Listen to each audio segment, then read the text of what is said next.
LDC Algae est un grand projet vertueux qui est né en Asie il y a une dizaine d'années.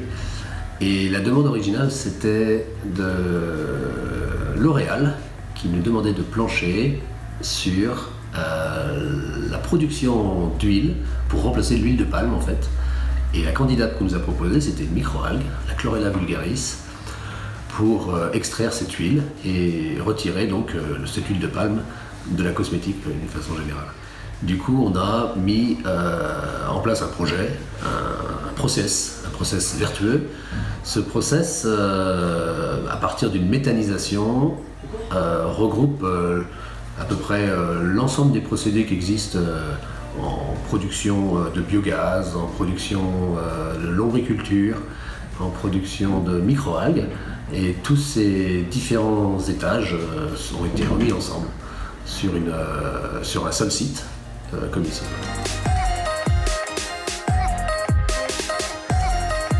LDC Algae, aujourd'hui, de 32 hectares, reçoit, de par son arrêté préfectoral, 160 000 tonnes d'effluents d'élevage et a la capacité de libérer 5 000 hectares d'épandage entre 30 et 50 km autour du site.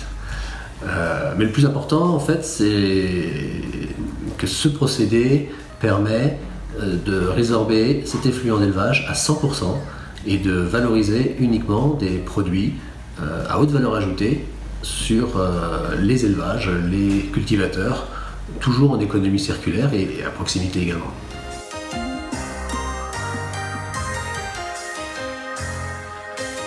Voilà, donc sur le site, aujourd'hui nous sommes en production de chlorelle, de la Chlorella vulgaris. Donc c'est un concentré de microalgues vivants et frais que l'on peut donc distribuer auprès de nos éleveurs de poules pondeuses, poulets de chair. On fait également le porcin également. Donc il faut savoir que cette chlorelle, elle est d'intérêt national au Japon depuis 2006. Ce qui veut dire qu'en fait c'est le plus petit concentré de vitamines, d'acides aminés, un bijou de la nature en fait, qui va ensuite être distribué dans l'eau de boisson. Le phénomène qu'on a reconnu aujourd'hui avec Zootest de Ploufragan, Zoopole de Ploufragan, le phénomène c'est de potentialiser en fait la nutrition animale actuelle. Aujourd'hui on empile énormément de sous-produits en nutrition. On a constaté que l'efficacité de certains principes actifs sont assez médiocres du fait que le principe actif est sorti de son ensemble originel, notamment son ensemble végétal avec ses vitamines, avec ses acides aminés. La chlorelle se propose de reconstruire dans cette nutrition la connexion entre la vitamine, l'acide aminé. Toutes ces nouvelles recherches qu'on fait aujourd'hui sur l'efficacité du complément alimentaire et la toxicité du complément alimentaire. La chlorelle a l'avantage d'être vivant et frais et d'être complet.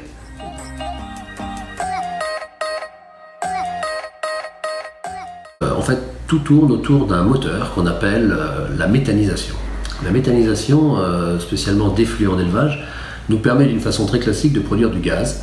Ce gaz est brûlé dans des moteurs qu'on appelle la cogénération.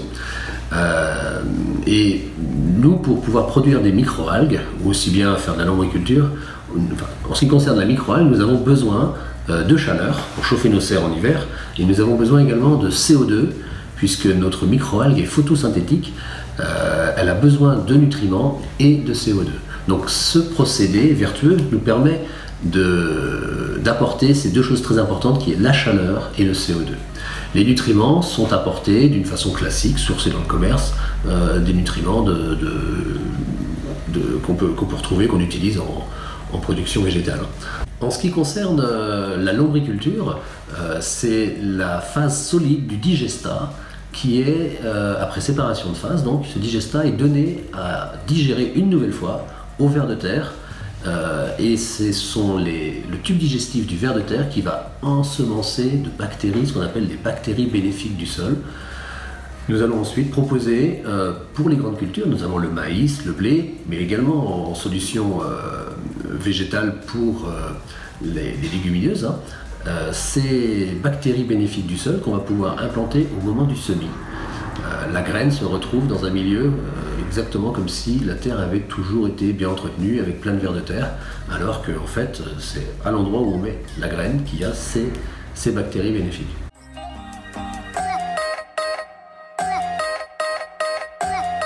L'utilisation en poule pondeuse de la chlorelle injectée dans l'eau de boisson a permis de démontrer, grâce à des laboratoires d'essais comme Zoopol, Zootest de Ploufragan, a montré qu'on pouvait relancer la courbe de ponte chez l'éleveur en injectant cette chlorelle à raison de 0,2% dans l'eau de boisson. Donc la quantité est assez faible. Également, les déclasser, chose qui est difficile, qu'on peut facilement calculer et contrôler, le taux de déclassé. On a vu également qu'en cas de coup de chaud, cette chlorelle va permettre de remonter un peu le niveau de santé générale du cheptel et va permettre aux animaux qui sont plus âgés ou un peu plus lourds de peut-être mieux supporter ces coups de chaleur. Les inquiétudes au départ, 3 ans en arrière, puisque nous avons aujourd'hui 3 ans de recul sur l'incorporation de la chlorelle dans l'eau de boisson. Bien évidemment, rajouter des microalgues dans le réseau d'eau, beaucoup de gens peuvent se poser des questions. Aujourd'hui, on peut affirmer qu'il n'y a aucun bouchage de pipette avec cette chlorelle, puisque c'est une algue, ce qu'on appelle unicellulaire, de 3 microns, beaucoup plus petite que tous les éléments que vous avez dans votre eau déjà présente. Donc on n'a jamais eu de problème de bouchage de pipette au niveau de l'utilisation.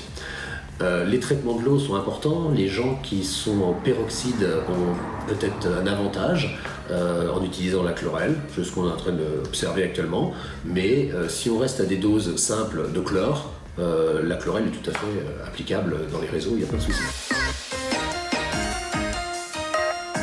Aujourd'hui, dans les départements, on va dire sur les 4 départements de la Bretagne, nous produisons pour environ 1 500 000 poules à peu près au quotidien. Hein, donc la chlorelle est injectée pour cette quantité de poules pondeuses.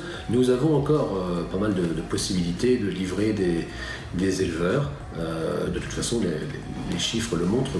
Tous les jours, nous avons de nouveaux clients.